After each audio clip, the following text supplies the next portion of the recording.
In this video, I'm going to be showing you through the crop calendar in Farming Simulator 25. Let's get into it.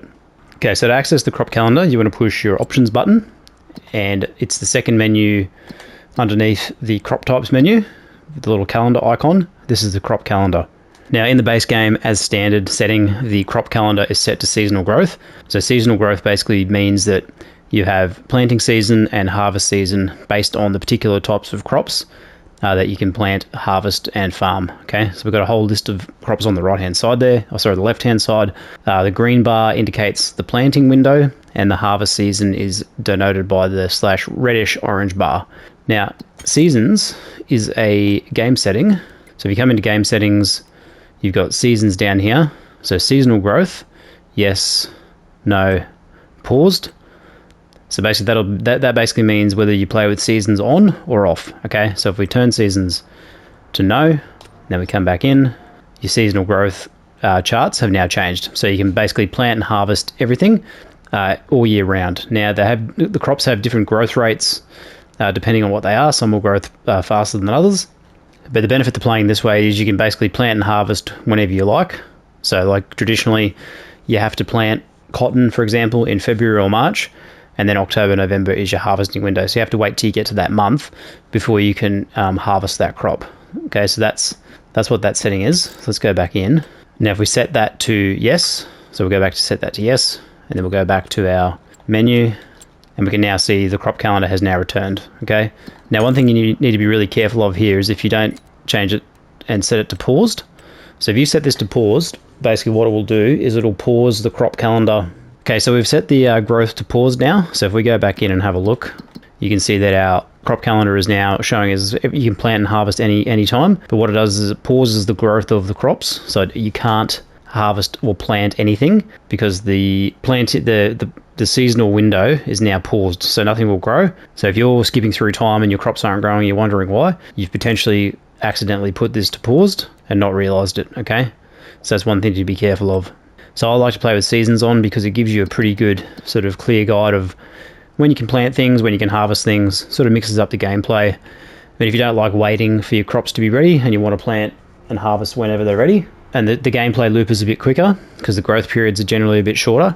But like if we look at cotton again, so you can see you can plant it and you've got to wait 12 months for it to essentially be harvestable. Okay, well maybe not 12 months, what are we looking at? March. So we've got April, May, June, July. So it's that 1, 2, 3, 4, 5, 6, 7, 8 months potentially.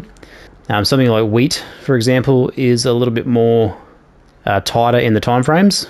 So say if you planted wheat in July, the harvesting window would be September. If you planted it in August, the harvesting window would be October. Okay, so you've got kind of 2 months leeway. Now you'll also notice some crops have a 3-month planting window. Some like spinach, for example, you can harvest twice. So in March and May, because it'll grow back. Sorry, so plants like spinach. So plants like spinach, for example, have got a tight planting window of March, April, May, but you can harvest them pretty much year round, okay, when they're ready, regardless if you've got seasons on or off. Right, so moving on, so going back to seasons, so you've also got days per month, okay, so you can change this all the way up to 28 days, okay. So basically once you set this to a particular day per month, what that basically means is if we want to have 2-day months, so what that basically means is you'll stay in the month of, say, October for two cycles, so 2 sleep cycles, 3 days, 4 days, so on and so forth, okay? But basically what will happen is the effect will take effect, the changes that you put here, the days per month, will take effect in the next season, okay? And then the next season, we'll have to run through whatever you set here. Now, if I set this to 28 days, and then basically jump out of this menu, go to the next season, I've got to go through 28 days of, say we're in summer, so I've got to go through 28 days of July, 28 days of August, and 28 days of September to get to the next season, okay? So that's that you got to do those sleep cycles to get into the next month when you can potentially plant and grow your crops. So if you're playing with the seasonal growth cycle on, and your days per month is set to 28, you're gonna have a long period between planting and harvesting. So a lot of people like to mix it up and go, so 1 day or 2 day, 3 days. I like to just do 1 day months because every time you sleep, you're going to move into the next month. Speeds up time. It allows you to sort of do what you need to. And if you are running out of daylight, you can adjust your time scale down to say 0.5. If you really want to speed things up, you can go 360, but 0.5, if you're running out of time, gives you heaps of in-game time. Fixed visual month. Okay, so what fixed visual month does is it basically sets the visual of the month permanently. So if we have a look, so let's go into July. Just make sure my 1 day months are turned back on. So even though we're in May, it's showing us as having summer weather. Okay, now if we go into here and we change this to winter, which, let's go December, hit back, you can see now the scenery has changed, the trees have lost their leaves, and all that sort of stuff. So the visual aspects will change. And let's go into fall, which is going to be around October. So you can see that. Now, if you like to keep it in a particular month and stay in a particular month, that's what that's for. Otherwise, the seasonal cycle will just focus through on its normal rotation, and you'll get the full spectrum across the entire year. So I like to leave that off, okay? And then the final setting in the season section is snow. So this basically gives you the ability to have snow on your map or not.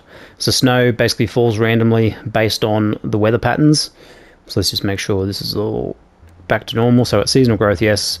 Days per month, 1 day. Fixed visual month is off. Snow is on, okay? So now if we come back into our crop calendar, you can see that down the bottom of the screen there, we've got the weather conditions on the bottom left. So it's sunny, it's in May, currently 10 degrees. We've got our wind speed. Then in the center section, we've got our forecast for the day. So it's sunny, sunny, sunny, sunny, sunny, up till about 2100 hours where we've got some rain. Also tells you the wind, which is not super relevant, but tornado forecast will also be here. And then we've got our forecast for June, July, August, September, October. Now, the one that you got to maybe be mostly concerned about is potentially snow, because snow means you can't do any field work, generally speaking, because the fields get frozen and it's hard to drive your equipment around. And also rain. So the rain, if you're trying to harvest, will give you a reduced yield. So you want to watch out for that. And then your best conditions are obviously sunny, partly cloudy, and you'll get obviously different visuals. So if we're in May here, so a nice clear day, not very cloudy, pretty good playing conditions. All right, there you have it. So a little bit of an intro into the crop calendar guide, weather and seasonal cycles. So if you like this video, leave a like on it. If you've got any questions, leave them down below. Consider subscribing to the channel if you haven't already, and I'll see you in the next one. Bye for now.